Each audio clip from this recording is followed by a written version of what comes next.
Have you ever wondered how your childhood experiences impact your adult life?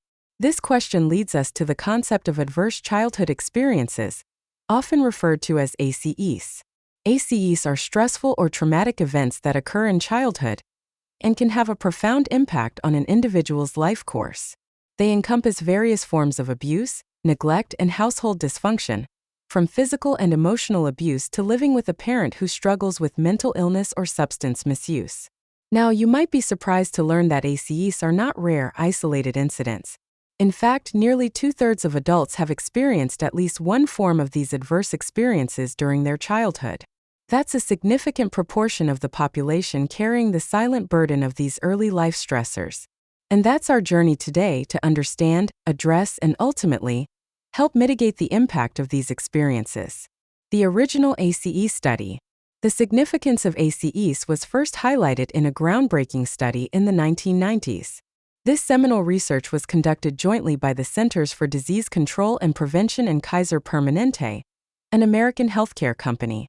The objective of this research was to understand the correlation between adverse experiences in childhood and long-term health and behavioral outcomes. The methodology of the original ACE study was both comprehensive and meticulous. Researchers used a questionnaire to assess participants' exposure to 10 types of adverse childhood experiences.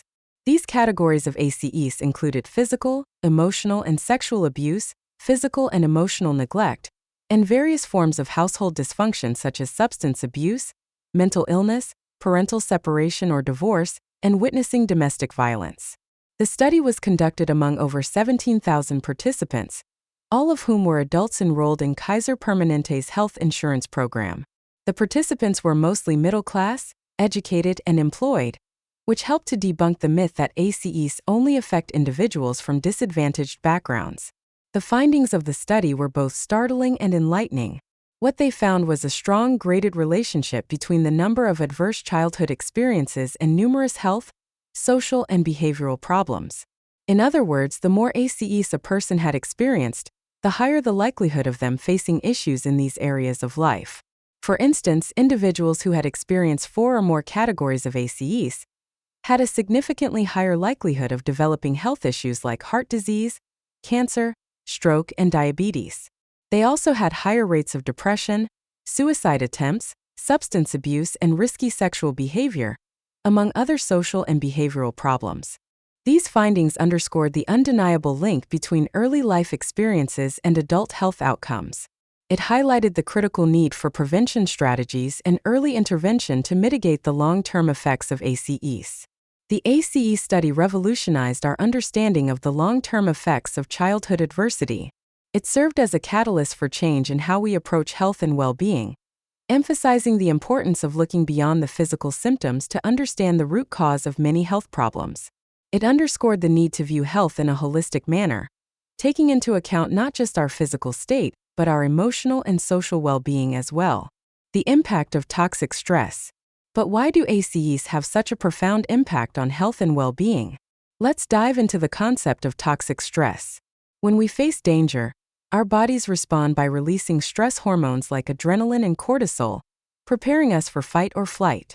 But when a child faces persistent adversities, this stress response can become chronic, turning into toxic stress. Toxic stress is like an alarm system that never turns off. The constant flood of stress hormones can affect the developing brain and body in profound ways. It can disrupt the formation of neural connections, leading to difficulties with learning and behavior. It can weaken the immune system, increasing vulnerability to infections and diseases. It can even alter the way DNA is read and transcribed, potentially affecting future generations. But here's the critical part. Toxic stress can leave lasting imprints, but it doesn't have to define one's life. Expanded ACE categories and their effects. ACEs go beyond just individual experiences. They encompass a broad range of circumstances and societal issues, all of which can have profound effects on a child's well-being. For instance, living in foster care can introduce a child to an entirely new set of challenges. The uncertainty, the constant transitions, the feeling of being uprooted time and time again. These can all contribute to a heightened sense of stress and anxiety. Similarly, Experiencing racism is another form of adverse childhood experience that we cannot ignore. The negative impacts of discrimination and prejudice on a child's mental and emotional health are significant. It's not just about hurt feelings. It's about a constant state of fear, of feeling lesser, of being treated unfairly. Community violence, too, is a potent ACE. Witnessing or being a victim of violence in one's own neighborhood can lead to a state of chronic stress and anxiety. These expanded ACE categories all lead to what is known as toxic stress. This is a type of stress that is prolonged and intense, causing havoc on a child's health. It can lead to difficulties with attention, impulse control, and self-regulation. It can also increase the risk of infection and disease, as the body's immune system is compromised. Recognizing a wider range of ACEs is crucial in addressing their impact. By acknowledging these factors, we can begin to understand the full scope of what children may be facing and how we can better support them. Treatment and prevention of ACEs. So, how can we mitigate the effects of ACEs and toxic stress? Well, it's all about creating a nurturing and stable environment for children. This not only means providing a safe physical space, but also fostering healthy relationships where children feel loved and supported. Paired with good sleep hygiene, it can significantly improve a child's well-being. Introducing mindfulness practices can also be beneficial. Teaching children to focus on the present moment can help them manage their emotions and reduce the impact of toxic stress. Early detection and intervention are key.